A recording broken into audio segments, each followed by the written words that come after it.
বিকেল 6:30টার সময় আমরা মেসেজ পাই যে 12 নম্বর রোডের এই ভবনে আগুন লেগেছে। তো আমাদের nearest fire station Baridhara fire station, সেখানে মেসেজ পাওয়ার সাথে সাথে ওখান থেকে 3টে ইউনিট আসে এবং এই ইউনিটগুলো পৌঁছানোর সাথে সাথে আগুনের ভয়াবহতা দেখে তারা সাহায্য চায়। এর পরপরই আমরা আমাদের করবিটোলা ফায়ার স্টেশন এবং তেজগাঁ ফায়ার স্টেশনকে মুভ করাই। সব মিলে আমাদের 8টা ইউনিট এখানে এসেছে। 8টা ইউনিটের সবাইকে কাজ করতে হয়নি, 6টা ইউনিট কাজ করেছে এবং 2টা ইউনিট স্ট্যান্ড বাই অবস্থায় ছিল। তো এটা একটা হাইরাইজ ভবন, আপনারা দেখেছেন এই ভবনের 9 এবং 10 তলায় আগুন ছিল। আমরা এসে তাৎক্ষণিক আমাদের ইনসাইড এবং আউটসাইড দুই দিক থেকেই আমরা অগ্নি নির্বাপনের চেষ্টা করি।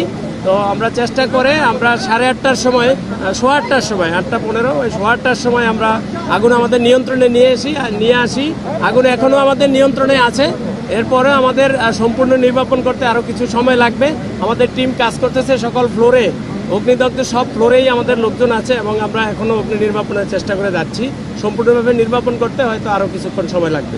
প্রাথমিকভাবে যেটা বোঝা যায় 8 তলা থেকেই আগুন, 9 তলা থেকেই আগুনের সূত্রপাত হয়েছে। এরপর উপরে উঠে আগুন ঊর্ধ্বমুখী, আপনারা জানেন। এরপরেই হয়তো 10 তলায় আগুনটা ছড়িয়েছে। তো খুব বেশি 10 তলায় ক্ষতি হয়েছে, 9 তলায় একটু বেশি ক্ষতি হয়েছে।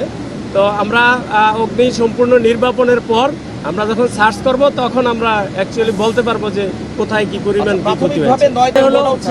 বুটিক কাপড়ের দোকান বা গোডাউন এই জাতীয় কাপড় জাতীয় দ্রব্যাদি বেশি ছিল।